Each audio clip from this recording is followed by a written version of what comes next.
Hi friends, मी आज बनवणार आहे सोयाबीनची रस्सा भाजी, जी की खूप चविष्ट लागते आणि त्याला आपण मिनी चिकन असंही म्हणतो। तर या सोयाबीनच्या भाजीसाठी लागणारं साहित्य बघूयात आपण। मी इथे 1 वाटी सोयाबीनची भाजी बनवणार आहे। त्यासाठी मी 1 वाटी सोयाबीन घेतलेलं आहे। सोयाबीन साधारणतः 15 ते 20 मिनिटं भिजवलेलं आहे। त्यानंतर हे अर्धी वाटी भाजलेला कांदा, अर्धी वाटी नारळाचे तुकडे भाजलेले, 2 चमचे तीळ, 1 उभा कापलेला कांदा, 1 चिरलेला टोमॅटो, लसूण आणि कोथिंबीर एवढं साहित्य मी घेतलेलं आहे। कढईमध्ये 2 पळ्या तेल टाकलेलं आहे, छोट्या पळीने, जी काही आपली ती पळी असते त्याने। आता त्यामध्ये मी उभा चिरलेला 1 कांदा टाकते। आता आपला कांदा लाल होईपर्यंत मसाले बघूयात। काळं तिखट, मिरची पावडर, कच्चा मसाला, जिरे, मोहरी, हळद आणि धना पावडर हे मी मसाले घेतलेले आहेत आणि मसाले सगळे मी घरचेच वापरले आहेत। हवं तर तुम्ही दुसरे ॲड करू शकता। आता कांदा परतलेला आहे, त्यामध्ये मी टोमॅटो टाकले।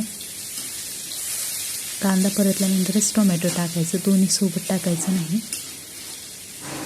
तर आता हे थोडंसं परतलं गेलं, त्यामध्ये मी टाकते लसूण आणि कोथिंबीरची पेस्ट 1 चमचा, जी आपण लसूण कोथिंबीर घेतली त्याची मी पेस्ट बनवून घेतली आहे।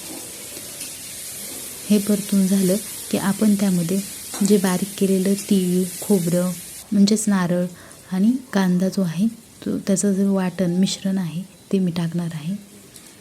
तर ते अर्धी वाटी मिश्रण त्यामध्ये टाकते मी, अर्धी वाटी झालेलं आहे ते मिश्रण। चांगलं बारीक करून घेतलेलं होतं मी ती, आणि आता टाकून हलवून घ्यायचं।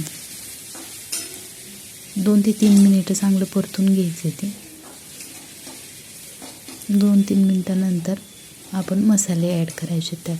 2-3 मिनिटं छान परतून घ्यायचे कमी गॅसवर। आता 2-3 मिनिटं झालेलं आहे आणि ते चांगलं एकजीव झालं आहे, चांगलं परतलं गेलं आहे। आता मी त्यामध्ये मसाले टाकणार आहे। तर अर्धा चमचा हळद टाकली आहे त्यात, अर्धा चमचा मिरची पावडर टाकली आहे, अर्धा चमचा काळं तिखट, अर्धा चमचा कच्चा मसाला आणि अर्धा चमचा धना पावडर, अर्धा चमचा जिरे। सगळं टाकून झालेलं आहे आपलं। आता आपण छान हलवून घेऊयात ते। हे मसाले टाकल्यानंतर परत 1 ते 1.5 मिनिटं अजून हलवून घ्यायचे। ते चांगलं मिक्स झालं की त्यामध्ये आपण टाकणार आहोत सोयाबीन, जी की आपण भिजवलेली असते ती। भिजवलेली सोयाबीन टाकली मी 1 वाटी त्यात। मी सोयाबीन मध्यम आकाराची वापरली आहे, तुम्ही छोटी किंवा मोठी वापरू शकता। 1 चमचा मीठ टाकले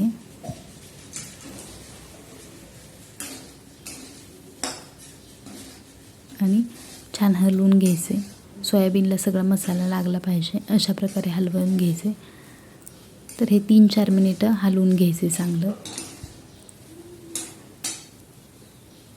तर मी 3-4 मिनिटं हलवून घेतलेलं आहे, 3-4 मिनिटं झालेली आहेत। आता त्यामध्ये मी 3 वाटी पाणी गरम केलेलं टाकणार आहे। गरमच पाणी टाकायचं, थंड पाणी टाकायचं नाही।